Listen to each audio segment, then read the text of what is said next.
Hi everyone, welcome back. So last video I was talking about the Freedom Rides, and this video I'm going to be talking about the Freedom Summer of 1964.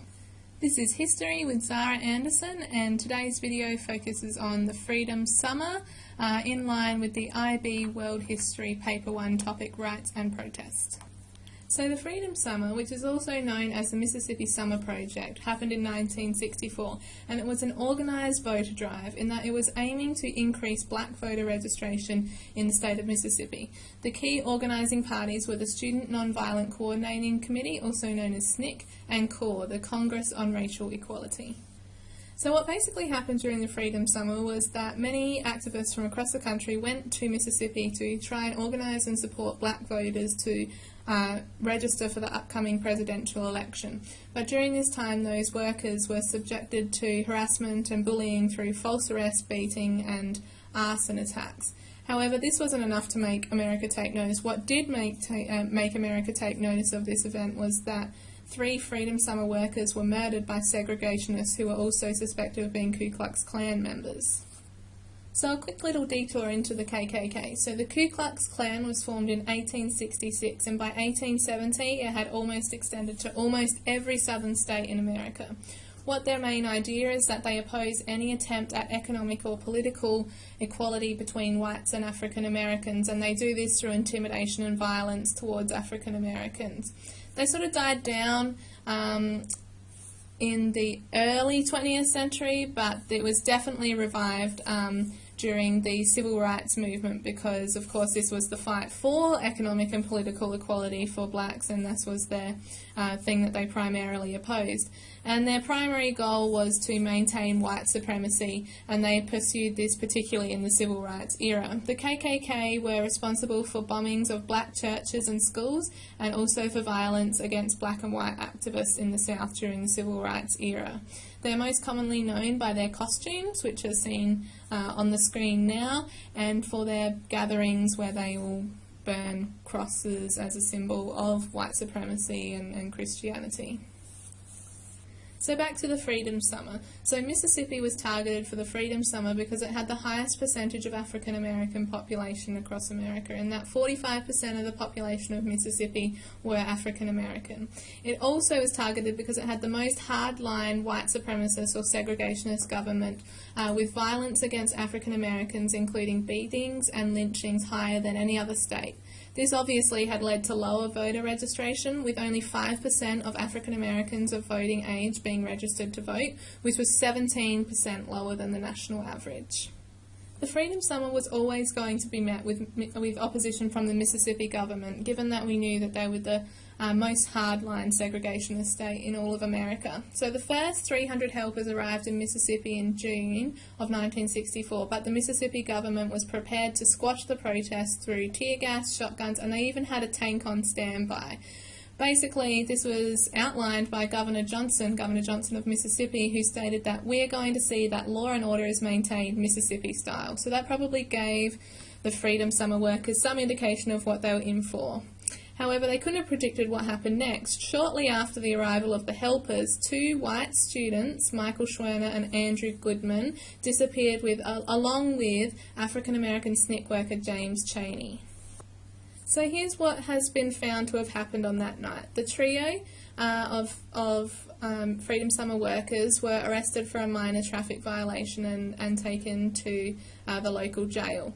However, the police informed the KKK that the trio was going to be freed that evening. So when the trio left the police building in their vehicle, they were followed by 3 other vehicles, and then they disappeared. This was the last time that they were seen.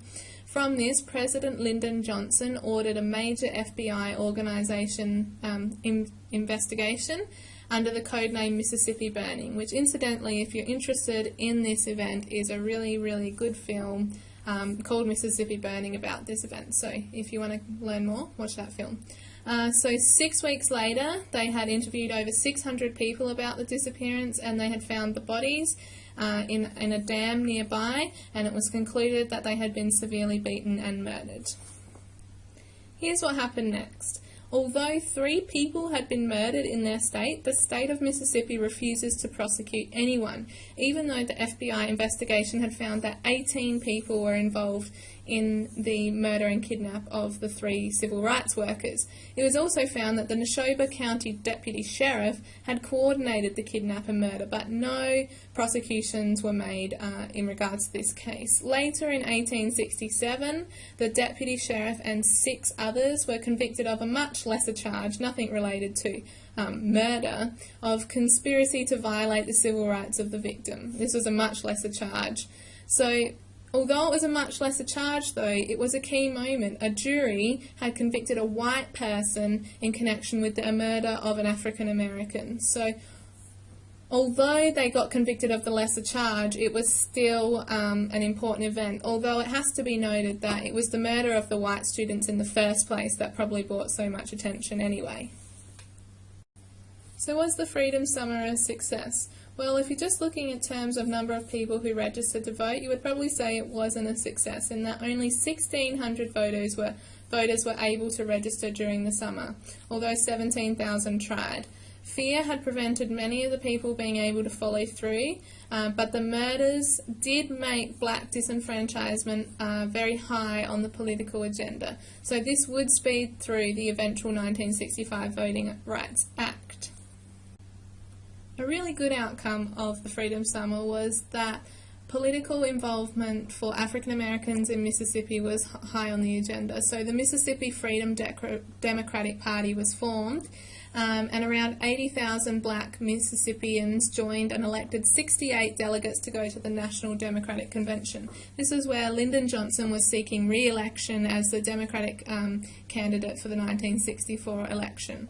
So Americans, when they heard about the Mississippi Freedom Democratic Party, Americans across the country sent letters to their delegates urging them to support the Mississippi Freedom Democratic Party, and a compromise was offered that an MFDP representatives could speak, but they couldn't vote, and they could have 2 token seats in the Mississippi delegation. This wasn't really good for either side. Neither side really agreed with this, but all but 4 of the white Mississippi delegation walked out, and so the MFDP occupied their seats. So again, let's revisit the question of, was the Freedom Summer successful? The Freedom Summer and the establishment of the Mississippi Freedom Democratic Party meant that the Democratic delegation would never be lily white again. It would always have at least 1 black representative, which was really positive because it showed political involvement for the African American community in Mississippi.